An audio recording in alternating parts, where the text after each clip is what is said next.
Hi everyone. So I've got another emergency care stop the bleed type video today.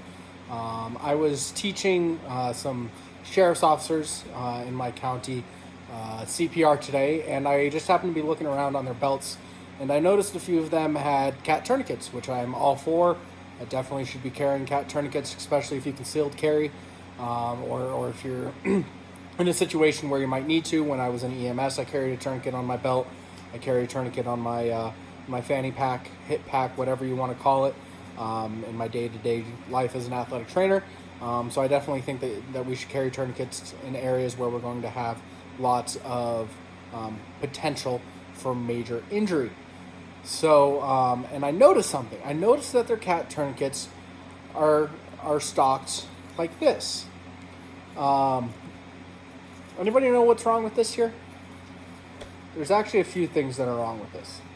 First thing to go when you are in an emergency or stressful situation is going to be your fine motor skills. So getting this little tab open, this little time tab open, is not going to be any use. It's not going to go well for you. So easy way to fix that: just pull it out to the side. Yeah, it doesn't look as cool and as clean, but medicine isn't cool and clean. Medicine's about saving lives, so I don't care. Well, so then this might flop around. Well, some holsters for tourniquets make it so that it'll stay standing like this. Other things that you can do is just slide it into the side. Now I don't have to worry about it. So that's the first one that I noticed that was wrong. Second thing is how it's actually folded.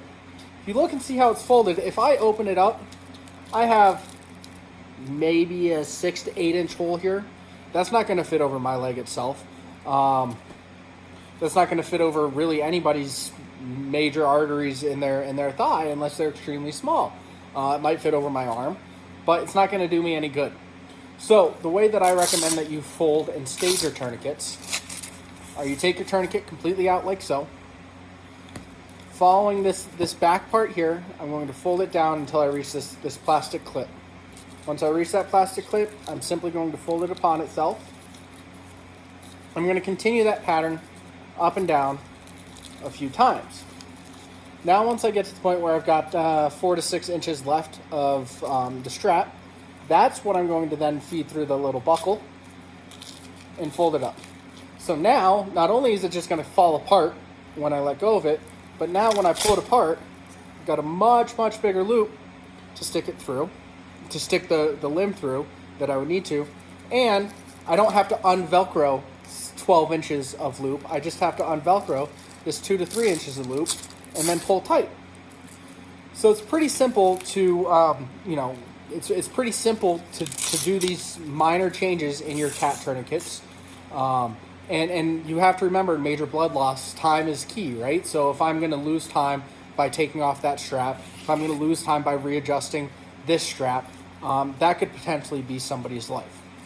Another thing that I've seen with tourniquets, especially in emergency care bags that aren't necessarily accessed quite frequently, is the tourniquets are still going to be wrapped in the plastic that they come from. Please, for the love of all things athletic training, when you get your tourniquet in the mail or through whoever you get it through, unwrap it in the plastic, store it just like I showed you, keep the timestamp off, and then keep it in good condition.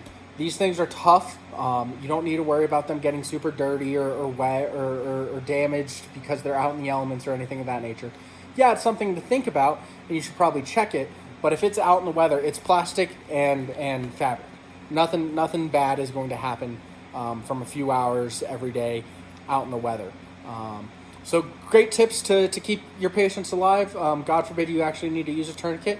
If you have any questions or comments, please feel free to contact me.